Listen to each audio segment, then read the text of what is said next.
بسم اللہ الرحمن الرحیم۔ عزیز دوستو، السلام علیکم ورحمۃ اللہ وبرکاتہ۔ آج کی ویڈیو کا باقاعدہ آغاز کرتے ہیں حضرت امام حسن اور حضرت امام حسین کے بچپن سے ایک نصیحت۔ امام حسن علیہ السلام اور امام حسین علیہ السلام جب چھوٹے تھے، ایک دن دونوں شہزادوں نے دیکھا کہ مسجد نبوی میں ایک بزرگ غلط طریقے سے وضو کر رہے تھے۔ وہ سوچنے لگے کہ اگر ہم اس بزرگ کو بتائیں کہ آپ کا وضو ٹھیک نہیں تو اس طرح سے اس کی دل آزاری ہوگی۔ دونوں شہزادے قریب آئے اور بزرگ سے کہنے لگے، ہم دونوں بھائی وضو کرتے ہیں، آپ ہمیں دیکھ کر بتانا کہ ہم دونوں میں سے کس کا وضو ٹھیک ہے۔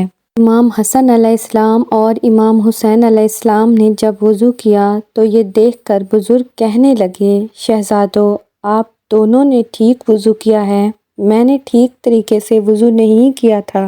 سبحان اللہ! امام ہوں تو ایسے ہوں جو عزت بھی رکھ لیں اور ہدایت بھی دے دیں۔